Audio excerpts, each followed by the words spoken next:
Saya Erin Damayanti Yuta Barat dari Pendidikan Biologi Unsri akan menjelaskan tentang transport aktif. Transport aktif merupakan transport zat melewati membran yang melawan gradien konsentrasi atau dari konsentrasi rendah ke konsentrasi tinggi dan pastinya membutuhkan energi atau ATP, adenosin trifosfat. Nah, untuk transport aktif sendiri ada 3 cara, yaitu yang pertama adalah pompa ion natrium kalium, kemudian ada kotransport, dan yang ketiga ada endositosis dan eksositosis.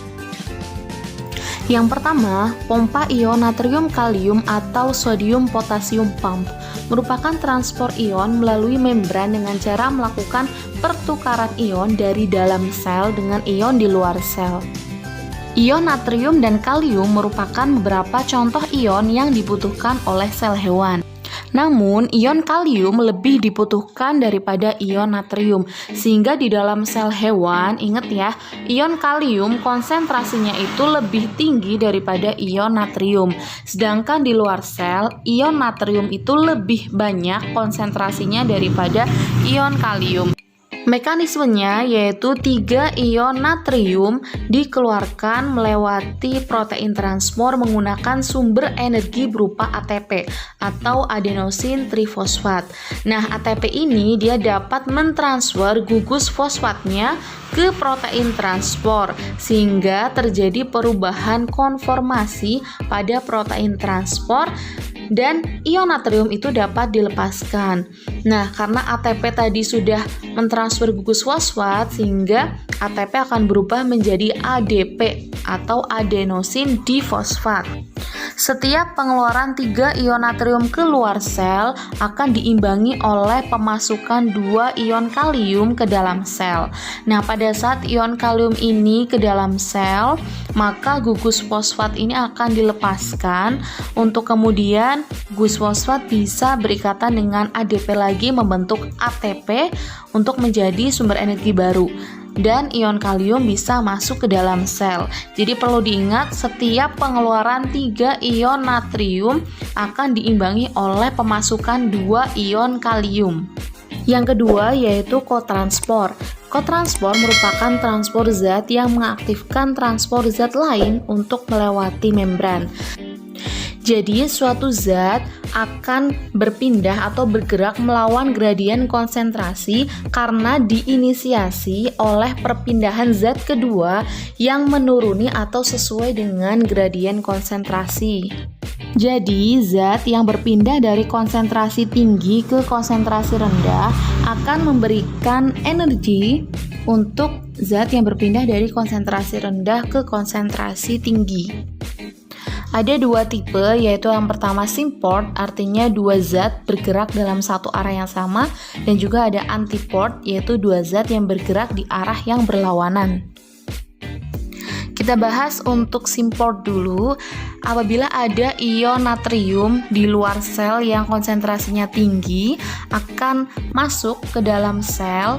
Nah, ion natrium ini dia sesuai dengan gradien konsentrasi sehingga akan menginisiasi zat seperti glukosa untuk sama-sama masuk ke dalam sel dengan arah yang bersamaan.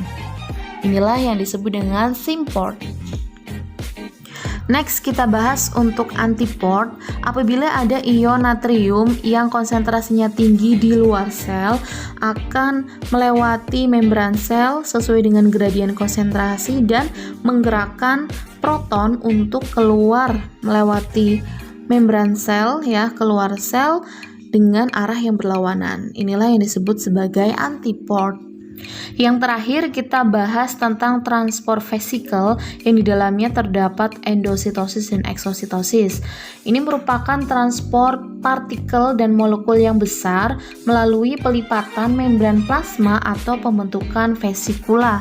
Contoh zatnya seperti protein ataupun jenis polisakarida. Ada 2 jenis yaitu eksositosis dan endositosis. Eksositosis merupakan proses pengeluaran zat dari dalam sel.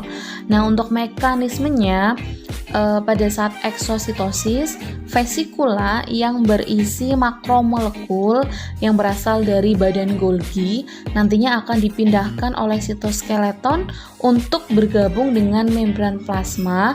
Kemudian si vesikula ini akan menumpahkan isinya keluar sel. Contohnya nih, pada saat sel-sel pankreas menyekresikan hormon insulin ke dalam darah.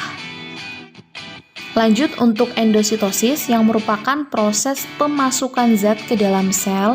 Adapun mekanismenya yaitu pada saat endositosis, makromolekul dikelilingi oleh membran plasma yang melipat, kemudian membentuk vesikula, dan vesikula tersebut akan masuk ke dalam sel. Dan ada 3 proses pada endositosis ya.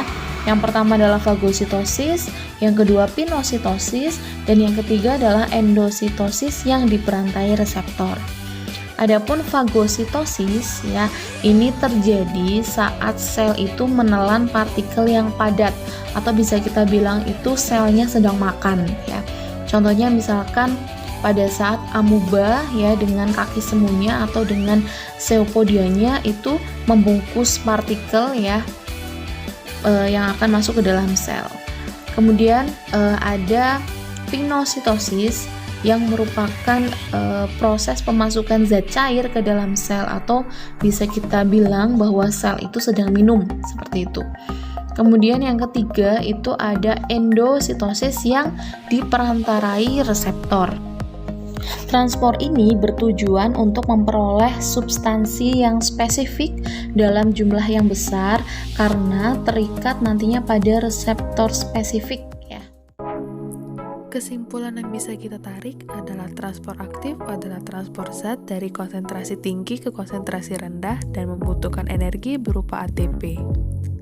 Peristiwa pada transport aktif dapat terbagi menjadi 4. Yang pertama pompa ion, kedua kotransport, ketiga endositosis, dan keempat eksositosis. Pompa ion. Pompa ion adalah proses pemindahan ion melewati membran plasma dengan melawan gradien konsentrasi. Terdapat beberapa peristiwa di dalam pompa ion. Yang pertama, unipor adalah transport aktif antara satu jenis zat yang berlangsung searah. Yang kedua, simpor adalah transport aktif antara dua zat atau lebih yang berlangsung searah, dan antipor adalah transport aktif antara dua zat atau lebih yang berlangsung dalam dua arah. Kotransport. Kotransport adalah transport zat lain melewati membran plasma. Terdapat 2 peristiwa dalam fase ini, yakni simpor dan antipor. Endositosis. Endositosis adalah proses pemasukan zat ke dalam sel, sedangkan eksositosis adalah proses pengeluaran zat dari dalam sel. Ini adalah mekanisme pompa ion Na dan K.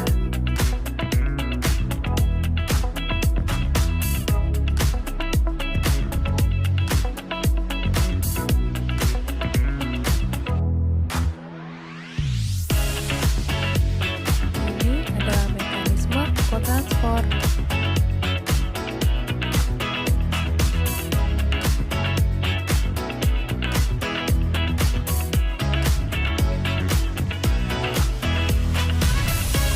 Ini adalah mekanisme eksositosis.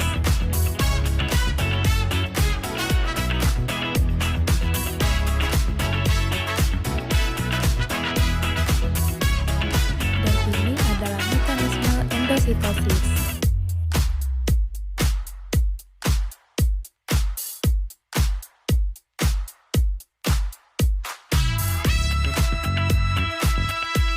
Terima kasih.